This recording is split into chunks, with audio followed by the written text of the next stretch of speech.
The auction house in Boston smelled of old paper and varnished wood. Dr. Elizabeth Morgan had spent the better part of her career examining historical photographs, but something about the image in her hands made her pause.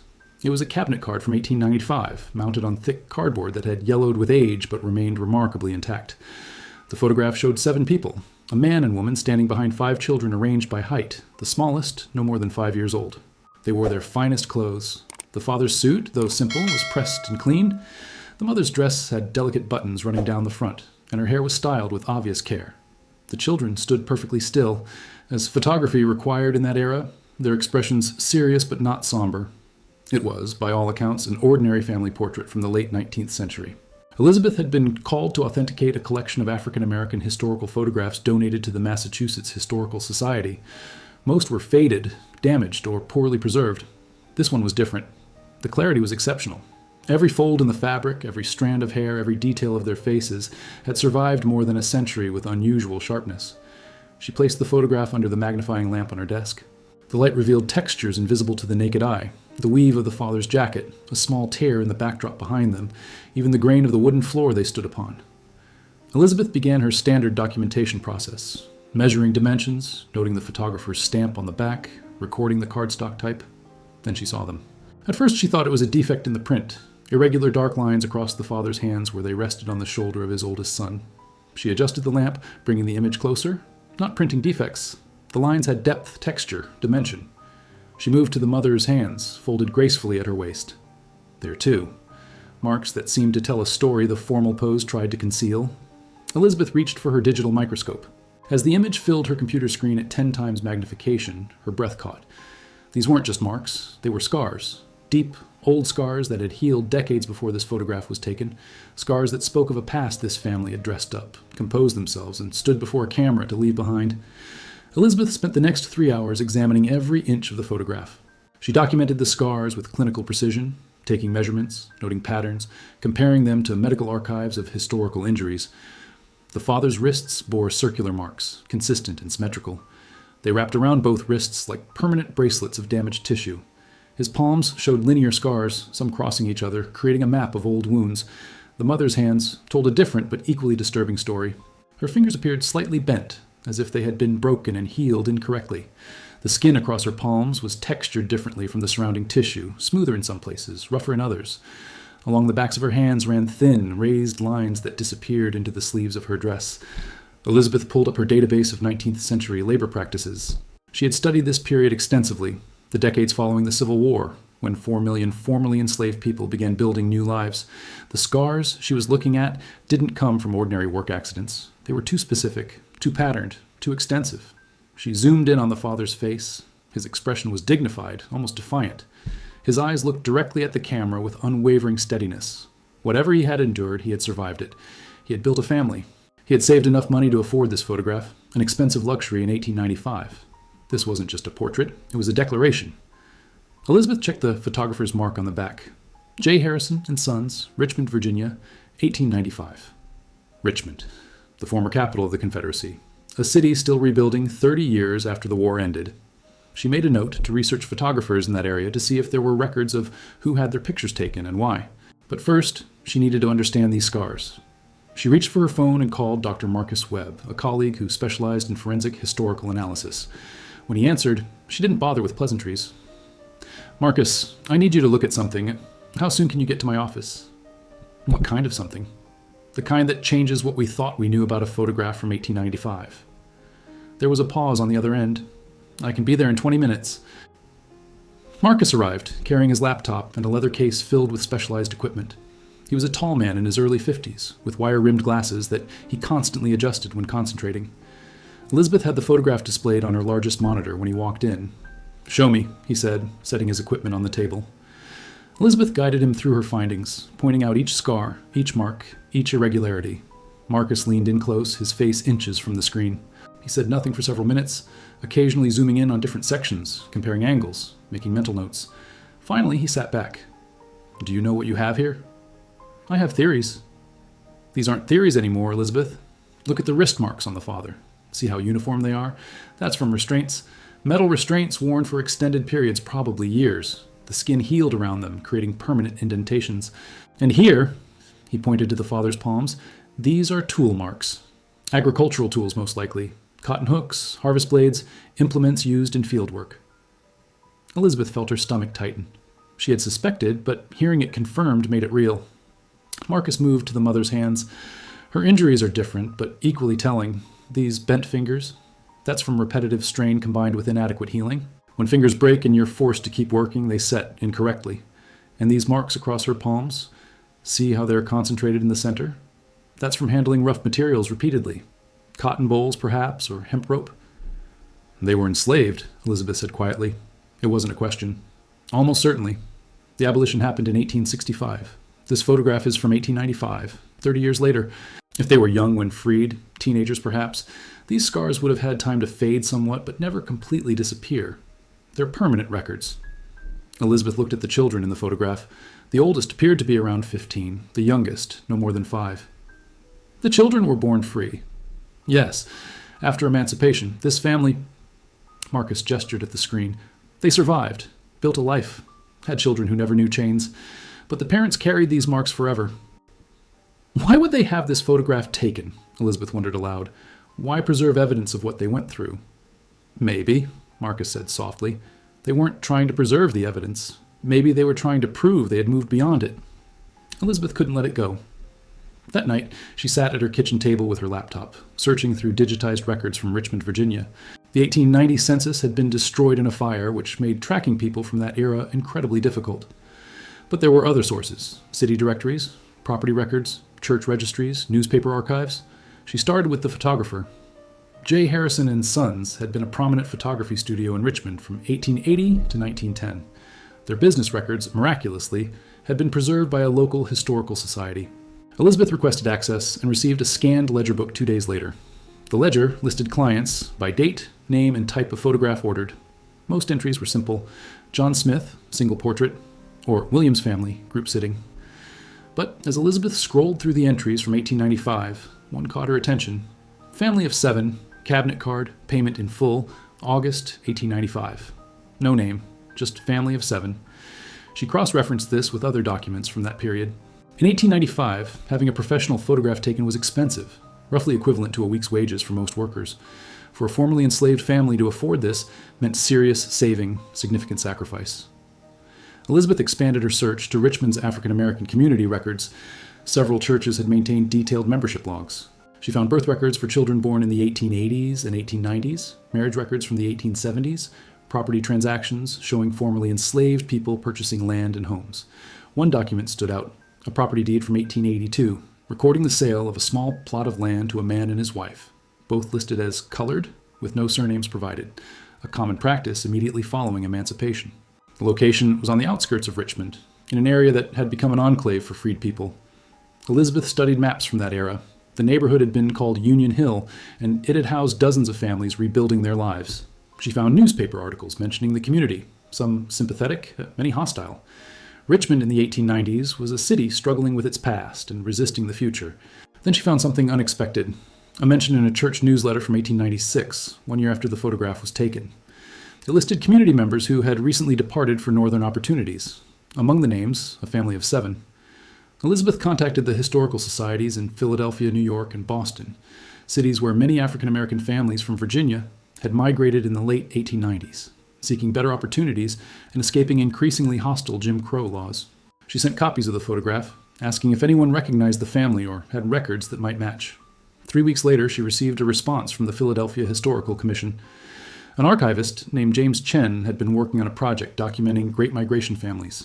Not the famous migration of the 1920s, but the smaller, earlier movements of the 1890s. "I think I found your family," his email read. "Or at least their trail." Elizabeth called him immediately. James explained that he had been cataloging church records from a historically black congregation in North Philadelphia. In their membership logs from 1896, he had found an entry for a family matching the photograph's description, a couple in their 40s with 5 children. The church kept detailed records, James explained. They noted where families came from, what work they did, significant life events. This family arrived from Richmond in late 1895, just a few months after your photograph was taken. "Do you have names?" Elizabeth asked. "First names only for the parents. The father is listed as Thomas, the mother as Sarah. The children's names are also recorded. But here's what's interesting. There's a note in the margin, written in different ink, added later. It says, "Family of great dignity and quiet strength. Both parents bear the marks of their former condition." Elizabeth felt chills run down her spine. Someone noticed the scars. It appears so. The church's pastor at the time was known for documenting the stories of his congregation. He interviewed families, recorded their histories. Unfortunately, most of his detailed notes were lost in a fire in 1923, but this marginal comment survived. What happened to them? The family? James paused. The records show they were active church members for several years. Thomas worked as a skilled carpenter. Sarah took in laundry and sewing. The children attended school, which was remarkable for that time. The oldest son's name appears in high school records from 1899. And after that, the trail gets harder to follow. Families moved frequently, names changed, records became scattered. But I have one more thing to show you. James sent another file, a newspaper clipping from the Philadelphia Tribune, an African-American newspaper, dated 1904. It was a brief article about a community celebration, listing prominent families in attendance, among them Thomas and Sarah, longtime residents known for their contributions to the community's growth. 9 years after the photograph, they had not just survived, they had built something lasting. Elizabeth became obsessed with finding what happened to the 5 children in the photograph.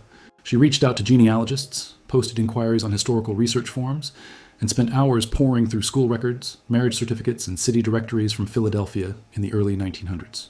The oldest son's trail was easiest to follow. His name, she now knew him as Thomas Jr., appeared in high school graduation records from 1900, one of only a handful of black students to complete secondary education in Philadelphia that year. From there, she found a college enrollment record, Howard University, Washington, D.C., 1901. He had studied to become a teacher.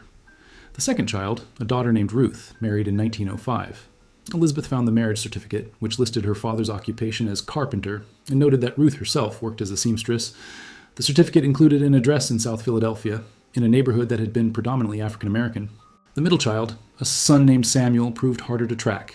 His name appeared sporadically in city directories, always with different occupations: laborer, porter, later a shop owner. He seemed to have moved frequently within Philadelphia, perhaps seeking better opportunities. The 2 youngest children, Mary and Joseph, both born in the early 1890s, had been small children in the photograph. Elizabeth found their school records, showing regular attendance through 8th grade.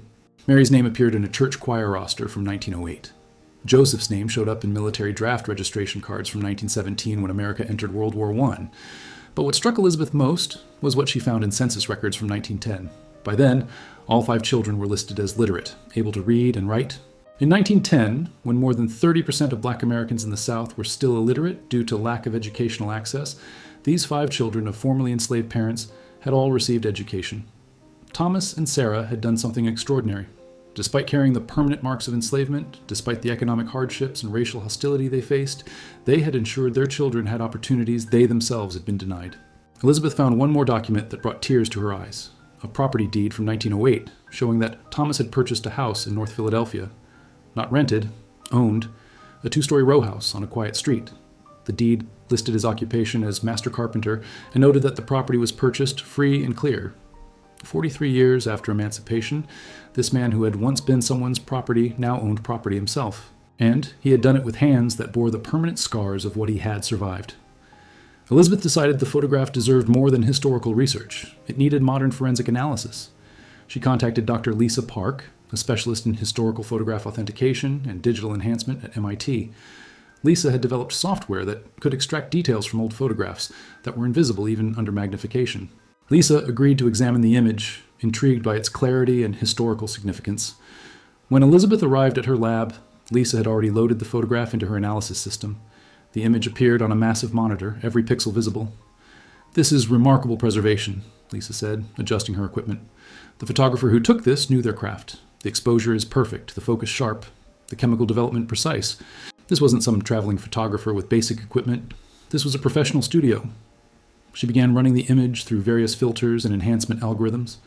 "I'm looking at the texture of the scars under different wavelengths of light. Scars reflect light differently than normal skin because the collagen structure is different. Watch this." The image shifted as Lisa applied a filter. Suddenly, the scars on both parents' hands became startlingly visible, appearing almost 3-dimensional.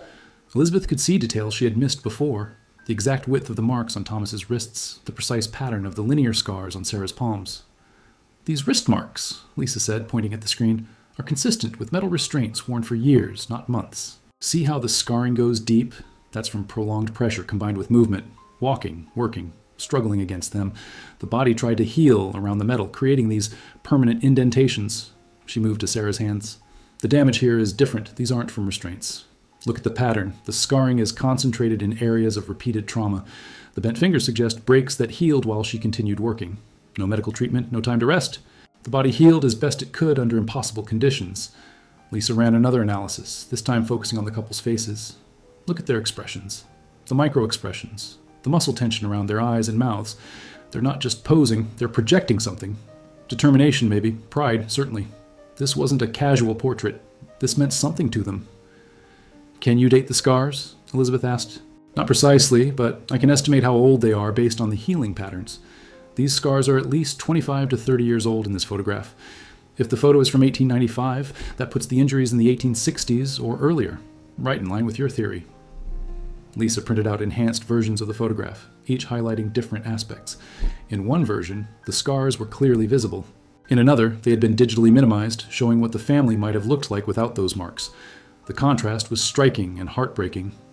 Elizabeth's research breakthrough came from an unexpected source. She had posted about the photograph on a genealogy form, including only basic details and asking if anyone had family connections to Philadelphia's black community in the 1890s.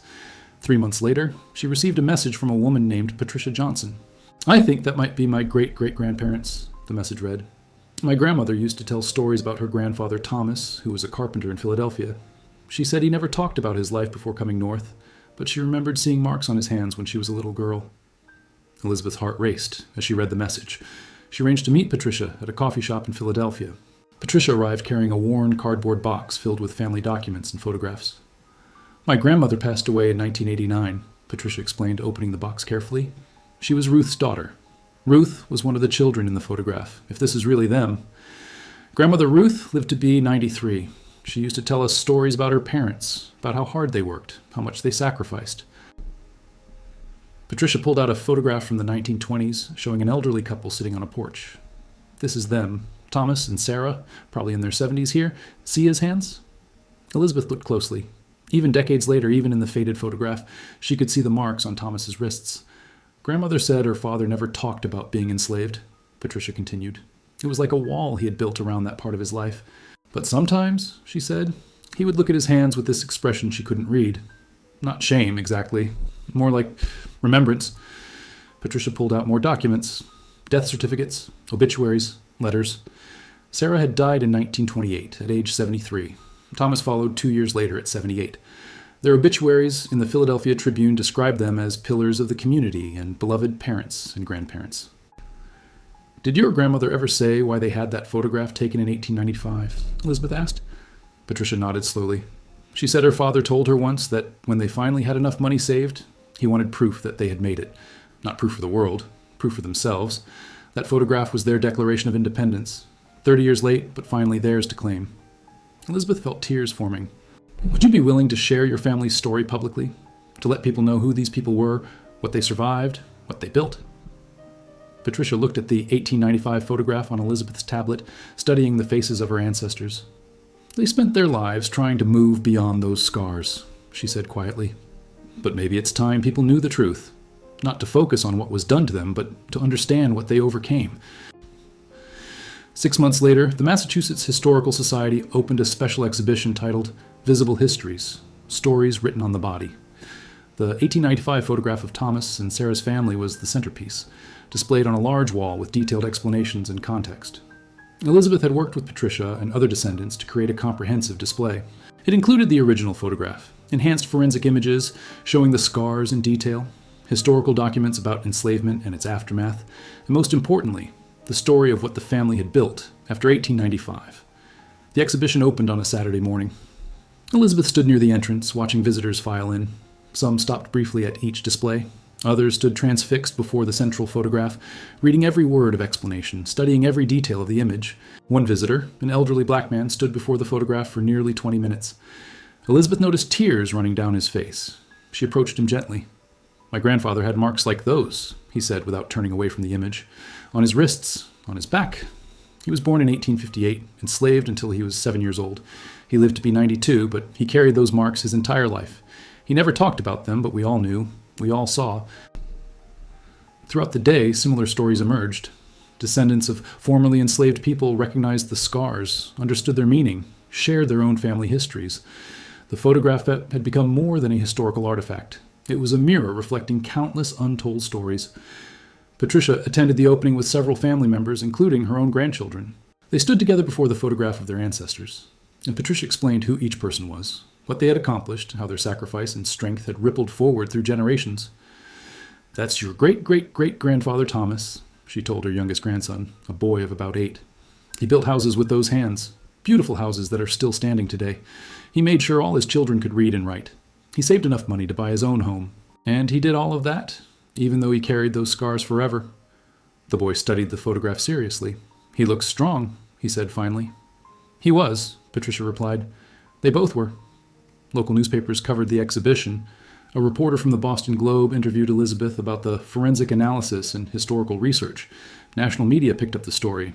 Within weeks, the photograph had been shared millions of times online, each share accompanied by discussions about historical trauma, resilience, and the long shadow of enslavement. But Elizabeth noticed something else in the responses: gratitude. Person after person thanked her for bringing this family's story to light, for not looking away from the scars, for insisting that what had been survived deserved to be remembered and honored. 3 months after the exhibition opened, Elizabeth received a package from Patricia. Inside was a leather-bound journal, its pages yellowed and fragile.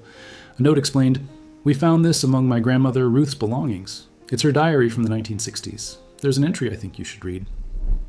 Elizabeth carefully opened the journal to the marked page. The entry was dated August 15th, 1963, the same month as the March on Washington.